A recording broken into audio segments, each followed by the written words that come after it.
بسم اللہ الرحمن الرحیم۔ سورۃ النور، آج اس کی ہم اہم سوالات آپ کے سامنے ڈسکس کریں گے، کیونکہ سورۃ النور اس کے حوالے سے سوالات پوچھے جاتے ہیں انٹرویو میں بھی اور ٹیسٹ میں بھی۔ سورۃ النور مدنی سورت ہے، اس میں 64 آیات ہیں اور اس میں جو رکوعات ہیں وہ 9 ہیں۔ دوسرا ہمارا سوال یہ ہے کہ لفظ سورت سے شروع ہونے والی سورت کون سی ہے؟ تو یہ جو ہے نا سورۃ نور ہے۔ سورۃ نور سورۃ انزلناہا لفظ سورت سے شروع ہوتی ہے۔ اس سورت میں اللہ نے حد زنا کا ذکر کیا۔ آیت نمبر 2 میں سورۃ نور کی آیت 2 ہے کہ ان کو 100 کوڑے لگاؤ، یعنی زانی مرد ہو یا عورت ہو۔ تو یہ لکھا ہے نیچے حد زنا کے جو کوڑے ہیں وہ کتنے ہیں، تو حد زنا میں 100 کوڑے ہیں۔ اس سے جو اگلی آیت ہے، آیت نمبر 3، زانی کو چاہیے کہ وہ نکاح کرے زانیہ یا مشرکہ سے۔ یہ ایک حکم تھا جس کو بعض علماء کہتے ہیں اب منسوخ کر دیا۔ قرآن یہ کہتا ہے کہ الزانی لا ینکح الا زانیۃ او مشرکہ۔ تو یہ سورۃ نور کی آیت نمبر 3 میں اس کا بیان ہوا کہ زانی زانیہ سے نکاح کرے یا مشرکہ سے۔ اسی طرح زانیہ کو بھی چاہیے کہ وہ مشرک سے یا پھر کسی زانی سے نکاح کرے۔ سورۃ نور کی کس آیت سے معلوم ہوتا ہے کہ ثبوت زنا کے لیے 4 لوگوں کا ہونا ضروری ہے؟ تو سورۃ نور کی آیت نمبر جو ہے 4 ہے، اس میں حد قذف کا ذکر بھی ہے۔ قذف کا معنی کسی پر تہمت لگانا، پاک دامن عورت پر الزام لگانا۔ تو شریعت یہ کہتی ہے کہ تہمت لگانے والا اس کے اوپر 4 گواہ مرد لے آئے۔ اگر وہ 4 گواہ نہ لے آیا تو اس صورت میں اس کو 80 کوڑے لگائے جائیں گے۔ تو گویا کہ 2 حدود کا ذکر سورۃ النور میں ہے، حد زنا اور حد قذف۔ ثبوت زنا کے لیے جو ہے نا 4 لوگوں کا یعنی 4 گواہوں کا ہونا ضروری ہے۔ اس کے علاوہ باقی جو معاملات ہیں وہاں 2 گواہوں سے، وہ جو مرد ہوں یا ایک مرد اور 2 عورتوں کی گواہی سے کام چل جاتا ہے، لیکن زنا کے معاملے میں 4 مردوں کا گواہ ہونا ضروری ہے۔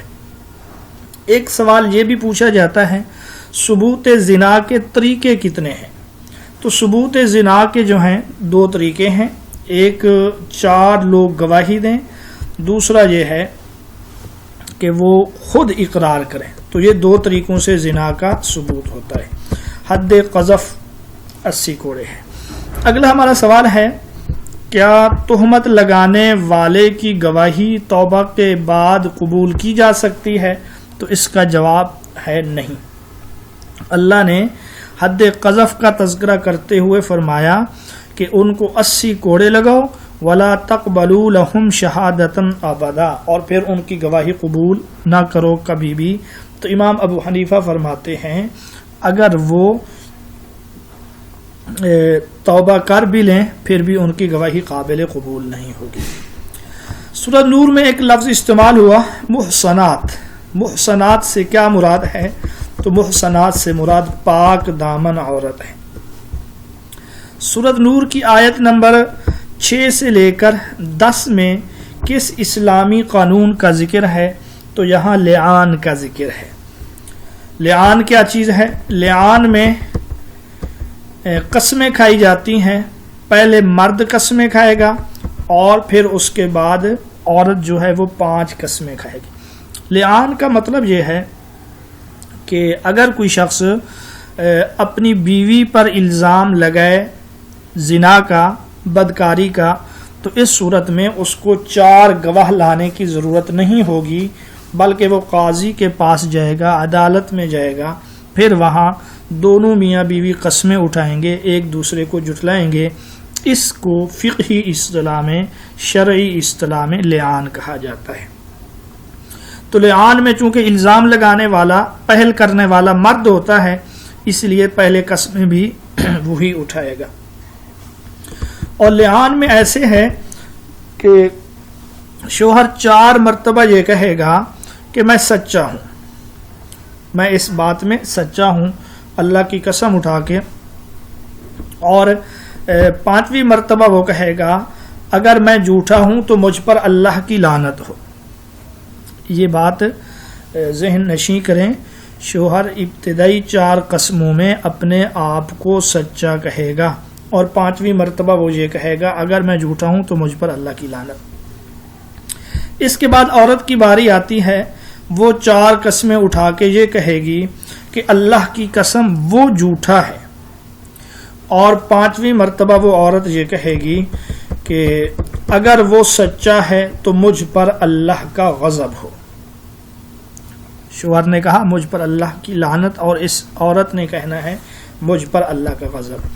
اگلا سوال ہے، کیا لعان کے بعد میاں بیوی دوبارہ نکاح کر سکتے ہیں؟ تو اس کا جواب ہے نہیں۔ یعنی لعان ہو جائے، شوہر کہے کہ مجھ سے غلطی ہو گئی، میں نے جھوٹ بولا، یا عورت کہے، اس کے بعد دوبارہ وہ میاں بیوی بن کے نہیں رہ سکتے، یہ حرمت مؤبدہ میں سے ہے۔ لعان کرتے ہوئے اگر شوہر قسمیں اٹھانے سے رک جائے تو اس صورت میں اس پر حد قذف جاری کیا جائے گا، 80 کوڑے لگائے جائیں گے، اور اگر عورت رک گئی تو اس صورت میں اس پر حد زنا جاری ہوگا اور عورت کو سنسار کیا جائے گا۔ اگلا سوال ہے، امام ابو حنیفہ کے نزدیک لعان کی عدت کتنی ہے؟ تو امام ابو حنیفہ کے نزدیک لعان کی عدت جو ہے 3 حیض ہے۔ لعان کا واقعہ یہ کب پیش آیا؟ تاریخ اسلام میں 9 ہجری کو یہ واقعہ پیش آیا۔ یہ سوال اہم ہے، کس صحابی نے اپنی بیوی سے لعان کیا؟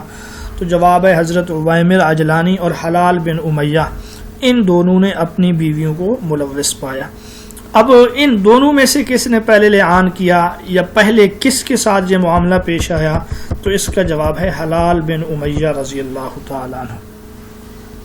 عویمر عجلانی کی بیوی کا نام خولہ بتلایا جاتا ہے، اور انہوں نے اپنی بیوی کو جن کے ساتھ شریک پایا ان کا نام تھا شریک بن سمحہ۔ تو حضرت عویمر عجلانی نے یہ واقعہ اپنے چچا زاد بھائی عاصم بن علی سے بیان کیا۔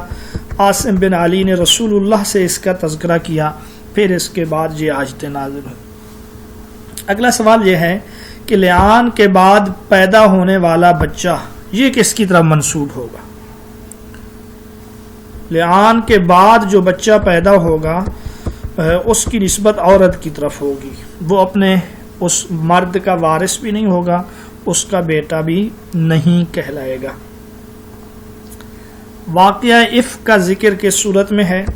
واقعہ افک یعنی حضرت عائشہ رضی اللہ تعالی عنہا پر جو الزام لگایا گیا، یہ سورۃ نور میں اس کا تذکرہ ہے۔ اور یہ واقعہ کس غزوہ سے واپسی پر پیش آیا؟ تو اس کا جواب غزوہ بنو مصطلق ہے، اس غزوہ سے واپسی پر یہ واقعہ پیش آیا۔ یہ آیت کس کے بارے میں نازل ہوئی؟ کہ وہ لوگ جو تم میں سے بڑے درجے اور وسعت والے ہیں، وہ رشتہ داروں، مسکینوں اور اللہ کی راہ میں ہجرت کرنے والوں کو مال نہ دینے کی قسم نہ کھائیں۔ تو یہ حضرت صدیق اکبر کے بارے میں نازل ہوئی۔ اصل میں آیت وَلَا يَأْتَلِ أُولُو الْفَضْلِ مِنْكُمْ وَالسَّعَةِ، حضرت عائشہ رضی اللہ تعالی عنہا پر جو الزام لگایا گیا ان میں 3 مخلص مسلمان بھی شریک تھے، جن میں سے ایک حضرت مصطح بن اساسہ تھے جو غریب بھی تھے، حضرت صدیق اکبر کے خالہ زاد بھائی بھی تھے، اور حضرت صدیق اکبر ان پر خرچ کیا کرتے تھے۔ تو آپ نے قسم اٹھا لی کہ آج کے بعد میں ان کے اوپر کچھ خرچ نہیں کروں گا۔ تو اللہ نے یہ آیت نازل کی کہ تمہیں اس طرح قسمیں نہیں کھانی چاہیے۔ تو حضرت صدیق اکبر نے قسم کا کفارہ ادا کیا اور ان کا خرچ دگنا کر دیا۔ دوسروں کے گھروں میں داخل ہونے سے پہلے اجازت لینے اور سلام کرنے کا حکم کس صورت میں ہے؟ تو یہ سورۃ نور میں ہے۔ استئذان کی حد کتنی ہے، یعنی اجازت کتنی بار لینی چاہیے؟ تو کم از کم اجازت جو ہے وہ 3 بار ہے، اگر 3 بار میں اجازت نہ ملے تو انسان واپس چلا جائے۔ مومن مردوں عورتوں کو نظریں پست رکھنے اور زیب و زینت چھپانے کا حکم یہ کس صورت میں دیا گیا؟ یہ بھی سورۃ نور میں دیا گیا۔ سورۃ نور کی آیت 21 کے مطابق عورت کتنے لوگوں کے سامنے زینت ظاہر کر سکتی ہے؟ تو جواب ہے 12۔ یہ سوال سمجھیں ذرا اہم ہے۔ اصل میں زینت عربی زبان کا لفظ ہے اور زینت کا معنی چہرہ بھی ہے، ہاتھ بھی ہے، اور اس کا جو ظہور ہے، اس کو جو ظاہر کرنا ہے، وَلَا يُبْدِينَ زِينَتَهُنَّ، یہ والی آیت اس کے مطابق ان لوگوں کے سامنے عورت زینت ظاہر کر سکتی ہے۔ زینت سے مراد جسم کے دیگر حصے نہیں ہیں جن کا ظہور صرف شوہر کے سامنے ہو سکتا ہے۔ یہ سوال پہلے بھی آیا تھا کہ عورت اپنے زینت کا اظہار یا زینت کو کس کے سامنے ظاہر کر سکتی ہے، تو اس کے آپشن میں ایک تھا سسر۔ درست جواب بھی سسر ہی بن رہا تھا، لیکن تمام جو معروضی کتب ہیں انہوں نے اس کا جواب ان میں سے کوئی نہیں لگایا ہوا تھا، اور سب سے پہلے جو اس کا درست جواب آپ کو بتلایا ہے وہ ہم نے ہی بتلایا ہے اللہ کے فضل و کرم سے۔ تو یہ 12 ہیں جن کا ذکر سورۃ نور میں بھی ہے۔ شوہر ہے، باپ ہے، سسر ہے، بیٹا ہے، ستیلے بیٹے ہیں، اپنے بھائی ہیں، بھتیجے ہیں یعنی بھائیوں کے بیٹے، اور اپنی بہنوں کے بیٹے یعنی بھانجے ہیں، اور اسی طرح مومنہ عورتیں ہیں، اپنی باندیاں ہیں، اور اب الطفل الذین لم یظہروا یعنی وہ مرد جو محض کھانے پینے کے واسطے طفیلی کے طور پہ رہتے ہوں اور ان کے حواس وغیرہ درست نہ ہوں، عورتوں کی طرف ذرا بھی ان کو توجہ نہ ہو، یا وہ چھوٹے بچے جو بالکل چھوٹے ہوں، تو ان کے سامنے زینت کا اظہار جائز ہے۔ اگلا سوال یہ ہے، عورتیں اپنے پاؤں زور سے نہ رکھیں کہ ان کا پوشیدہ زیور ظاہر ہو جائے، اس کا ذکر بھی سورۃ نور میں ہے۔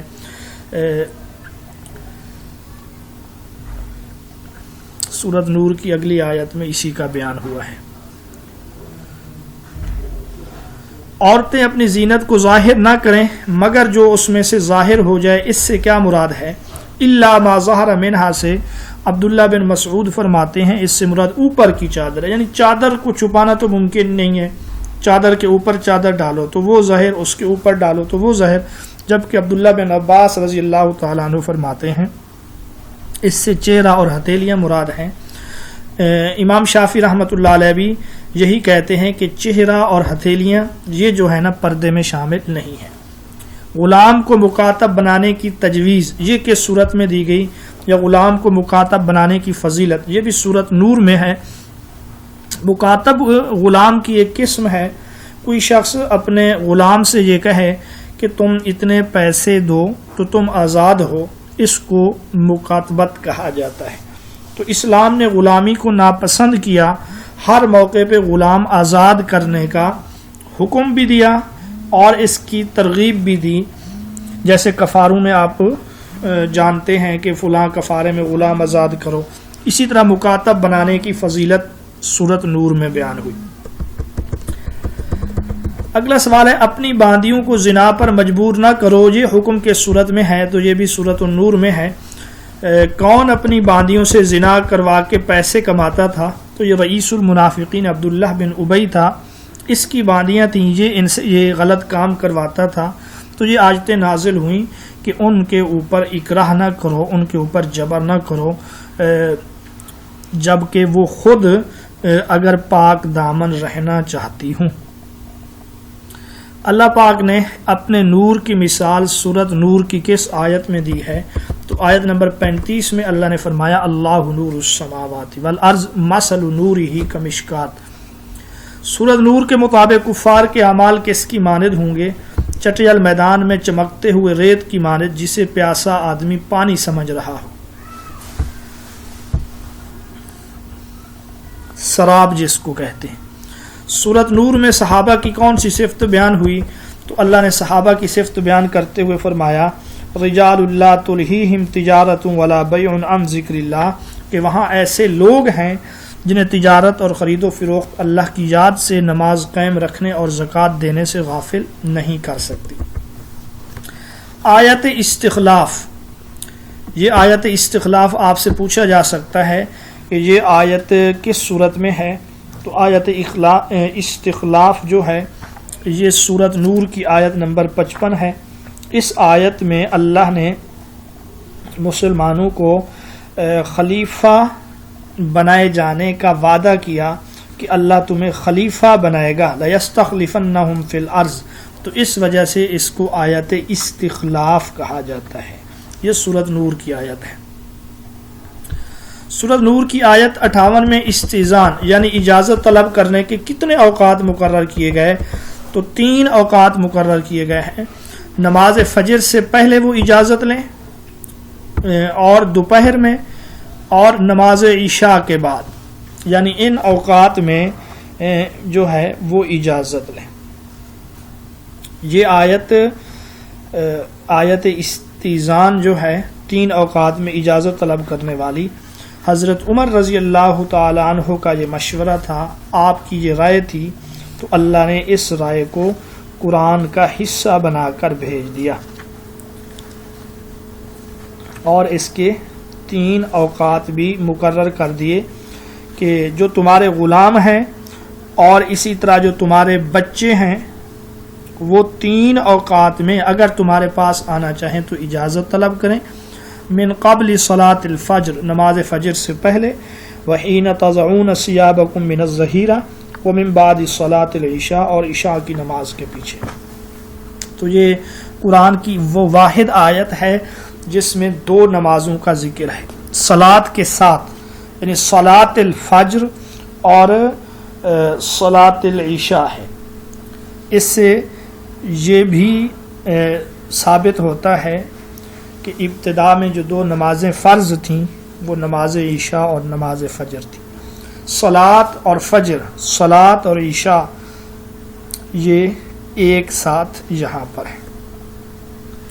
سورۃ نور کی آیت نمبر 61 سے یہ معلوم ہوتا ہے کہ اگر ایک مسلمان اکیلے کھانا کھانا چاہے تو بھی کھا سکتا ہے، اور اگر مل کر کھائیں تو بھی کھا سکتے ہیں، اندھے لنگڑے بیمار یہ سب مل کر کھانا چاہیں تو اس میں کوئی حرج نہیں ہے۔ سورۃ نور کے آخر میں آداب النبی کے متعلق کون سا حکم بیان ہوا، تو رسول اللہ صلی اللہ علیہ وسلم کے متعلق یہ حکم بیان ہوا کہ جس طرح تم عام لوگوں کو نام لے کر مخاطب کرتے ہو، بلاتے ہو، اس طریقے سے نہ بولو۔ لا تجعلوا دعاء الرسول، کہ رسول اللہ صلی اللہ علیہ وسلم کو ایسے نہ پکارو جیسا تم ایک دوسرے کو پکارتے۔ امر جامع، یہ یہاں پہ ایک آیت کا حصہ ہے، کون سا مرکب ہے، تو یہ مرکب توصیفی ہے، یعنی امر موصوف ہے، جامع اس کی صفت ہے۔ اسلام میں شادی شدہ زانی کی سزا رجم یعنی کہ سنگسار کرنا، یہ کہاں سے ثابت ہے، تو یہ حدیث و سنت سے ثابت ہے۔ واقعہ عفق کا ذکر یہ بھی سورۃ نور میں ہے، ابھی گزر چکا ہے، اور اس کے علاوہ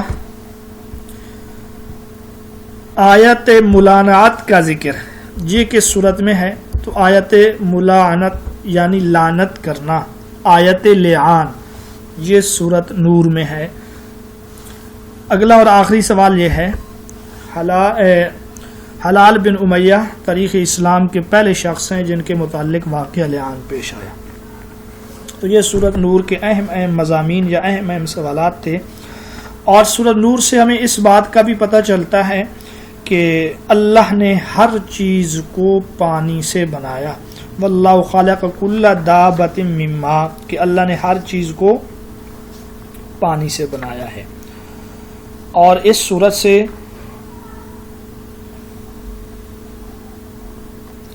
اس صورت میں جو آیت ہے افک مبین سبحانک ھذا بہتان عظیم، یہ آیت حضرت عمر رضی اللہ تعالی عنہ کے موافقت میں نازل ہوئی ہے۔ اس صورت میں بابرکت درخت کا ذکر ہے، اور وہ بابرکت درخت زیتون کا ہے۔ تو یہ کچھ اہم سوالات تھے سورۃ نور کے حوالے سے۔